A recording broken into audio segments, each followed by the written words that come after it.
La tête à l'envers. Lisa, viens ici. Lisa, 5 ans, ignore complètement l'appel de sa mère et court derrière sa tante avec frénésie.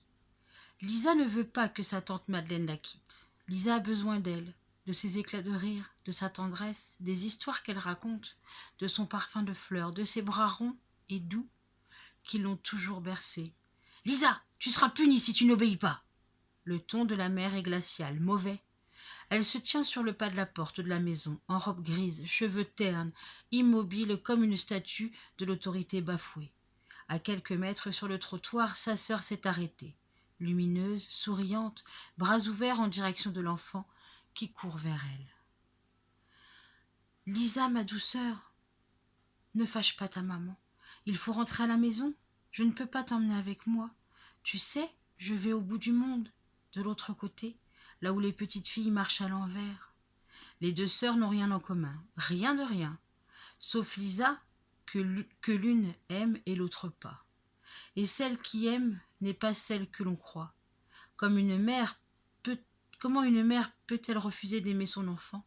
Parce qu'elle n'aime plus le père, parce que cet enfant est né non seulement d'un accident, comme elle dit, mais en pleine guerre, dans les difficultés, le manque de nourriture, parce que cet enfant l'a rendue malade et qu'elle a failli mourir en la mettant au monde, bref, parce qu'elle lui en veut d'exister. Celle qui aime Lisa, c'est donc l'autre, la sœur, la tante Madeleine, qui s'en va, qui renvoie Lisa à sa mère, la mort dans l'âme, mais qui lui dit dans le creux de l'oreille « Écoute-moi bien, mon ange, je ne t'oublierai pas. Un jour je viendrai te chercher, je te le promets, et je t'emmènerai au bout du monde, là où les petites filles marchent à l'envers. » L'enfant gardera ça dans sa tête. Cette petite phrase, elle ne l'oubliera jamais. Et tante Madeleine, en s'éloignant, oubliera-t-elle Lisa? L'image de cette gamine, les bras ballants, le visage crispé par le désespoir à 5 ans. Que va-t-elle devenir à l'autre bout du monde? Voici donc l'histoire d'une petite fille nommée Lisa, qui croyait qu'elle irait un jour à l'autre bout du monde pour y marcher à l'envers. Lisa avait 5 ans à la fin de la Seconde Guerre mondiale. 5 ans et pas de chance du tout. Un père au front, mort pour la France, et ce qu'il est convenu d'appeler, dans les feuilletons populaires, une mère indigne. Elle a disparu, cette mère, dans une marée de honte. Lisa n'a pas tout compris. À son âge, on ne sait pas ce que collaboration veut dire. On ignore l'indécence qu'il y a à fréquenter un uniforme ennemi. On ne comprend qu'une chose, le résultat. Et le résultat, c'est la solitude d'un orphelinat, l'anonymat d'une fosse commune pour sa mère indigne, les souvenirs qui s'estompent sauf un drôle de souvenir, l'image d'une petite fille qui marche à l'envers à l'autre bout du monde. Lisa, c'est Miss Pas de chance, jusqu'au bout. Jugée caractérielle à l'orphelinat, elle est mise dans une maison de correction après plusieurs fugues. Enchaînement, escalade, de l'incompréhension, et à 20 ans la voilà enfermée ailleurs, dans un hôpital, une maison de fous, comme disent les gens. Lisa refuse de s'alimenter normalement, ne parle plus, avale des drogues, dort, marche comme un somnambule et jette sur l'univers effrayant qui l'entoure un regard désespérément fixe, un regard d'enfant. Elle a sombré dans l'oubli total de sa personnalité, de son identité. Ni passé, ni avenir, ni sentiment, ni colère, ni révolte. C'est arrivé en secret, au ralenti, sournoisement, comme une porte que l'on pousse doucement sans faire de bruit, dont on tourne la serrure en silence. Une folie ordinaire, calme. Voici donc Lisa dans la cour de cet hôpital, une adolescente si maigre que marcher la fatigue. Alors elle s'assoit le plus souvent par terre, le dos appuyé contre un mur ou un arbre. Elle dessine des choses invisibles avec ses doigts sur le sol. 1,60 m, 35 kilos, cheveux presque tondus. Il faut les lui couper régulièrement, à moins d'1 centimètre, sinon elle passe son temps à les arracher d'un geste mécanique.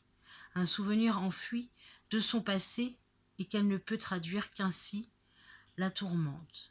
La vision de sa mère à qui l'on rase la tête dans un autre monde. Régulièrement, 1 fois par semaine, on emmène Lisa dans le bureau du psychiatre. Elle l'écoute parler, peut-être. Elle l'entend, peut-être, mais ne répond pas. Elle joue avec ses pions, des cubes, assemble des images qu'on lui propose. tests inutiles. Et puis, on la ramène au coin de son mur ou dans sa chambre. Il a fallu l'isoler. Non pas qu'elle soit agressive, bien au contraire. Lisa est incapable de se défendre contre la violence des autres. Et dans cet univers, la violence existe. Certaines malades pourraient la tuer au cours d'une crise sans qu'elle tente même de se sauver. Lisa porte les marques de ses agressions. Une malade lui a cassé un bras un jour. Une autre lui a lacéré le dos avec ses ongles. Elle n'a même pas crié. Alors on l'isole, et lorsqu'elle sort dans la cour avec les autres, les infirmières de garde ont toujours un œil sur elle. À l'extérieur, c'est la grande ville où d'autres jeunes gens qui ont 20 ans, comme elle, dansent le rock'n'roll des années 60 et découvrent l'Amérique en musique. L'Amérique, l'autre bout du monde. C'est d'Amérique qu'est parti un petit papier, une sorte de bouteille à la mer pour retrouver Lisa. Entreprise qui paraissait facile au départ. Lisa B, née le 6 décembre 1941 dans un village de Lorraine en France. Où est Lisa B? Son état civil ne porte aucune mention particulière, donc elle est en vie quelque part. Un homme la cherche, un spécialiste. Il a payé pour cela un autre homme, un avocat de Boston. En 1964, alors que Lisa a 23 ans, le spécialiste lancé à sa recherche a eu du mal à remonter la filière. Père et mère décédés, orphelinat, la piste était coupée après la maison de redressement pour une raison aussi bête qu'administrative. La jeune fille ayant été retrouvée dans un autre département et placée dans un hôpital, la brigade des mineurs n'a plus sa fiche. Le spécialiste perd du temps, presque un an encore, avant de retrouver la trace de Lisa dans cet hôpital psychiatrique. La bouteille à la mer est arrivée à bon port et l'avocat de Boston lit le rapport du spécialiste à son client. La jeune fille est une malade mentale. Selon nos lois, une malade mentale n'a pas le droit de gérer sa fortune. L'héritage de votre mère, vous est donc confié en totalité avec mission de gérer la part qui revient à cette jeune fille. Vous pouvez aussi faire casser le jugement de votre mère. Juridiquement, c'est compliqué et difficile, mais nous pouvons y arriver, car cette fille est folle et irrécupérable, me dit-on. Il y aura sûrement un délai, des expertises, mais vous serez maître des biens de votre mère. Le client est jeune. Il a presque l'âge de Lisa. 1 an de moins à peine. Son histoire à lui, c'est tout le contraire de la sienne. Il est né de la chance. Sa mère a quitté l'Europe en 1945. Partie d'Espagne à bord d'un bateau, elle y a rencontré durant le voyage un homme riche. Leur enfant a été conçu en mer, en route vers la liberté. Il est né à Boston, où ses parents se sont mariés. Il a vécu dans le milieu facile, ne manquant de rien, jusqu'au jour où il a rejoint lui aussi le malheur. Un avion, un accident, ses parents disparus, ensemble dans la même fin tragique. Héritier d'une fortune bien assise dans le textile, Stuart a découvert cependant qu'il n'était pas le seul cité dans les dispositions prises par son père.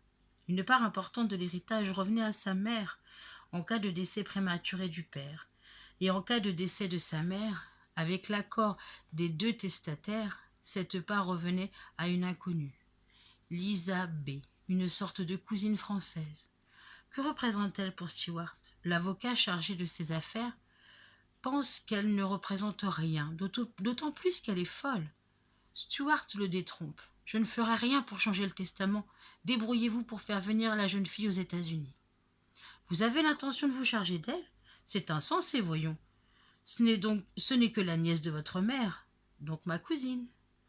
Vous avez lu le rapport de mon enquêteur en France? Cette jeune fille a de lourds antécédents. Ne vous occupez pas de cela. Faites-la venir ici. C'est une malade. Les formalités d'immigration... Quoi, les formalités? Elle est malade, d'accord, mais pas contagieuse. Trouvez-moi une clinique, la meilleure dans le genre, je m'occupe du reste. Si je comprends bien, vous voulez devenir le tuteur légal de votre cousine et gérer sa part d'héritage. Vous n'avez pas besoin pour cela de vous charger d'elle personnellement. Il vous suffit de verser les frais de son entretien en France. Faites-la venir.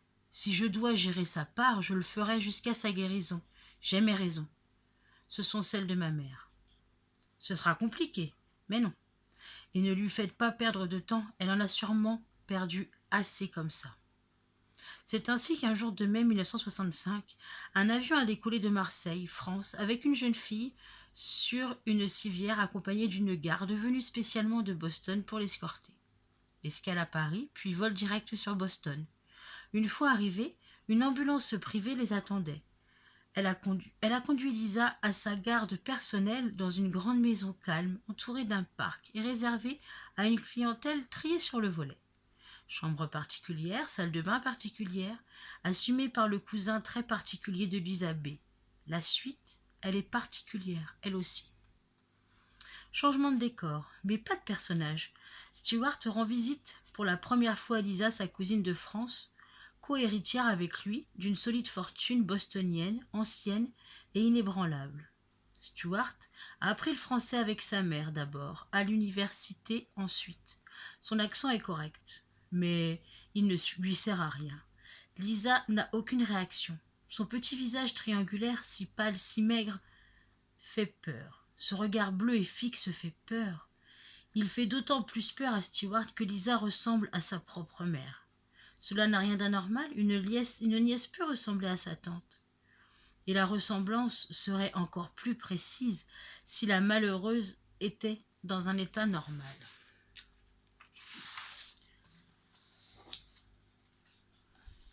Le médecin vient de la prendre en charge et à la fois perplexe et décourageant. Le mal est profond. Il n'y a aucune lésion physique particulière, mais la maladie est bien installée. Pour résumer le diagnostic de mon collègue français et le mien, je dirais que Lisa est entrée dans une phase dépressive grave à l'adolescence. Si elle avait pu être soignée plus tôt, nous n'en serions pas là. Actuellement, nous nous trouvons devant un sujet complètement bloqué psychologiquement. Quant à sa santé, elle est lamentable. L'anorexie a atteint le stade critique avec tout le concret de troubles endocriniens que cela comporte. Je ne vous ferai pas le détail.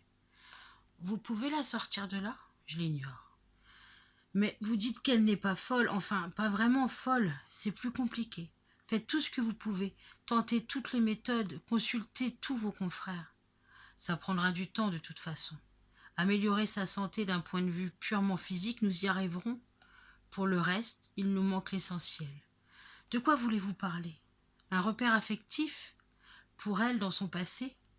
Pour simplifier dans ce genre de cas, la présence d'un être connu et aimé du malade avant la dépression représenterait une bouée possible, une amorce de dialogue qui permettrait d'aborder lentement un traitement. Votre mère aurait pu représenter cette bouée. Je dis bien aurait pu. Ça n'est qu'une hypothèse d'école. Je peux lui parler d'elle, je peux lui montrer des photographies, bien sûr. Mais que savez-vous des liens qui les unissaient ? Tout. Ma mère m'a tout raconté. Elle a cherché à reprendre contact avec elle sans relâche, mais sans résultat. Elle n'a appris la tragédie de sa sœur que longtemps après la guerre. Elle est retournée 2 fois en Europe, elle-même, pour la retrouver une fois en 1950 et la dernière fois en 1959, juste avant sa mort. Elle m'a parlé d'elle pendant toute mon enfance. Elle me disait que c'était une sorte de petite sœur inconnue pour moi, mais qui existait et que je verrais un jour. Plus tard, elle m'a dit comment et dans quelles circonstances elle avait quitté la France avec sa sœur. Elles se détestaient toutes les deux, pour plusieurs raisons. Ma mère refusait le choix politique de sa sœur. Je crois même qu'elle a eu peur, à un moment, d'être dénoncée par elle aux autorités allemandes. Alors elle a dû s'enfuir. Grâce à Dieu, elle avait des amis aux États-Unis. Et puis elle a rencontré mon père. Mais Lisa l'a toujours tourmentée. Combien de fois m'a-t-elle raconté l'histoire ? 100 fois ? Pauvre petite Lisa, qui courait derrière elle. Et pas moyen de l'emmener, pas moyen de l'arracher à sa mère, qui la détestait pourtant. Je veux qu'on la sorte de là, docteur. Pour elle, mais pour ma mère aussi. Elle avait promis. Stewart a tenté une série d'expériences avec l'accord du psychiatre américain. Une technique peu orthodoxe en vérité, cela a commencé par un traitement sous hypnose. Il fallait obtenir une réaction de la part de Lisa, une réaction quelconque, un intérêt pour pour quelque part de Lisa. Une réaction quelconque. L'agrandissement d'une photo, par exemple. Sa tante Madeleine qu'elle aimait tant, qui lui ressemblait tant. Et ce fut la première crise de larmes, un succès. Ensuite, ce fut très long, très lent, avec des rechutes, des découragements. Et puis un jour, Lisa a dit quelque chose, une phrase étrange. Elle a dit qu'elle voulait s'en aller, à l'autre bout du monde, là où les petites filles marchent à l'envers. Stuart a compris, lui, ce qu'elle voulait dire. Sa mère le lui disait aussi, quand il était petit, qu'il y avait, là-bas, de l'autre côté du monde, une petite sœur qui s'appelait Lisa et qui marchait à l'envers. C'était une image pour rire et Stuart devinait une boule ronde avec un petit garçon au-dessus et une petite fille en dessous qui marchait sur la tête. Ce fut le premier grand résultat en 2 ans. Lisa avait fait la relation entre deux choses, un visage et un souvenir. Elle se remit à parler, quelque temps plus tard. Les progrès s'accélérèrent. À 28 ans, elle était encore fragile, mais c'était un être humain avec tout son passé, récupéré dans sa tête et son souvenir. Bien sûr, il est resté des traces, des cicatrices de cette adolescence de cauchemar. Le plus dramatique, sans doute, c'est qu'elle n'aura jamais d'enfant. Stuart a demandé une dispense pour épouser sa cousine en 1972. Il l'a obtenue. Lisa a demandé une dispense aussi pour entrer à l'université à 30 ans. Elle y fait des études médicales et ensemble, ils ont déposé une double demande d'adoption. Un frère et une sœur nés dans le désastre d'une autre guerre, celle du Vietnam. Ils ont une chance de s'en sortir ensemble, après avoir marché, eux aussi, de l'autre côté du monde, la tête à l'envers.